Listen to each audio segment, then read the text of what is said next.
धन धन सतगुरु तेरा ही आसरा। साईं जी के अगर इन वचनों को आपने अभी तक नहीं सुना है तो शायद आप बहुत सारी ढेर सारी खुशियां रूहानियत की पाने से पीछे हैं। आप इन वचनों को सुनिए और आप खुद यकीन मान जाएंगे कि साईं जी ने तो इन वचनों के माध्यम से सारे के सारे भंडारी खोल दिए हैं। तो इन वचनों को आप एक ध्यानपूर्वक एकाग्रता से सुने, साथ साथ सिमरन करके सुने। बहुत ही ज़बरदस्त वाणी वचन किए हैं जो हम आपको सुनाने जा रहे हैं। धन धन सतगुरु तेरा ही आसरा, धन धन सतगुरु तेरा ही आसरा।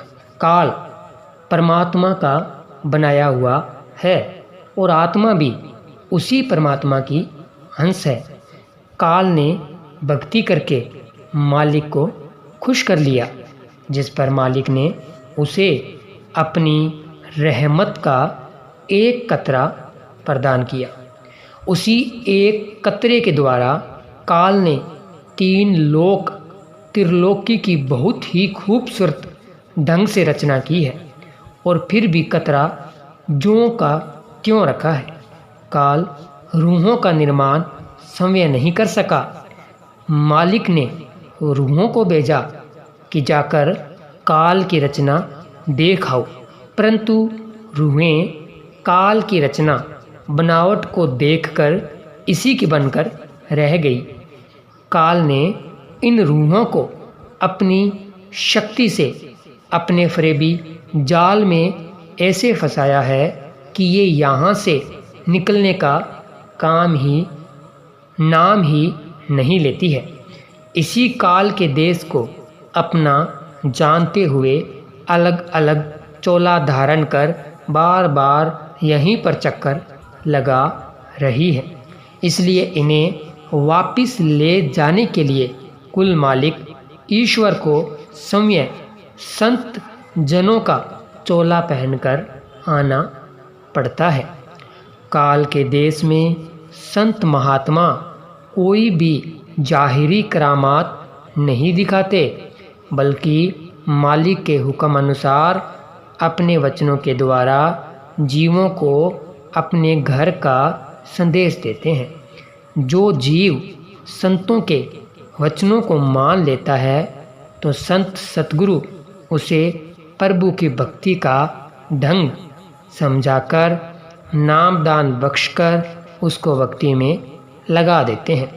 वे जीव आत्माएं जो संत सतगुरु के शरण में आ जाती है, उनकी जिम्मेवारी स्वयं सतगुरु अपने ऊपर ले लेता है और उन्हें काल के जाल से सदा के लिए मुक्त करवा देता है।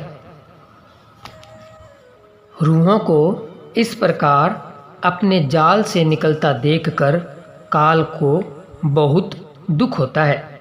इसलिए उसने अपने जाल में फंसी जीवात्माओं पर मन, माया तथा काम, क्रोध, लोभ, मोह, अहंकार आदि ठगों के द्वारा सख्त अंकुश लगा दिए हैं कि कोई भी जीव उसके जाल से न निकल पाए। जिस प्रकार ईश्वर के घर का सारा काम काज संत जन संभालते हैं और संत ही उसके खजाने के कुंजी बरदार होते हैं, इसी तरह मन भी काल का एजेंट वकील है। इसलिए काल अपना सब काम अपने एजेंट मन के द्वारा करवाता है, परंतु पूर्ण संत सतगुरु की महान हस्ती के सामने इसकी दाल नहीं गलती, क्योंकि संत जन अपने सत्संग में मन को उल्टा लटकाकर अपना काम निकाल लेते हैं। संत जन इस रूह को उसकी हस्ती के बारे में बताते हैं कि वह परम पिता परमेश्वर की अंश है, परंतु काल ने अपना प्रभाव डालकर इसकी शक्ति को गुम कर रखा है। इस प्रकार आत्मा जब अपने घर की बात सुनती है तो वह मन के ऊपर सवार हो जाती है तथा उसकी नकेल पकड़कर उसके दायरे में से निकलकर सतगुरु धाम पहुंच जाती है। संत जन सभी धर्मों का आदर करते हैं। वे न तो किसी कौम, मजहब तथा धर्म जात में कोई दखल देते हैं और न ही वे किसी काट छाट आलोचना करते हैं। संत जन हमेशा सच्चाई बयान करते हैं। ये धर्म, मजहब अथवा जाति पाति आदि इंसान ने समय बनाए हैं। ऐसा कहीं पर भी नहीं लिखा कि यह सब कुछ समय ईश्वर परमात्मा के बनाए हुए हैं। हजूर सच्चे पातशाह जी इस संबंध में एक प्रत्यक्ष उदाहरण प्रस्तुत करते हैं। जैसे किसी हिंदू परिवार में पैदा हुआ शिशु किसी मुस्लिम परिवार में ले जाया जाए और उसी परिवार में ही उसका पालन पोषण व शिक्षा हो, तो क्या उसे बड़ा होने पर हिंदू बनने दिया जाएगा? नहीं, वह मुसलमान ही बनेगा।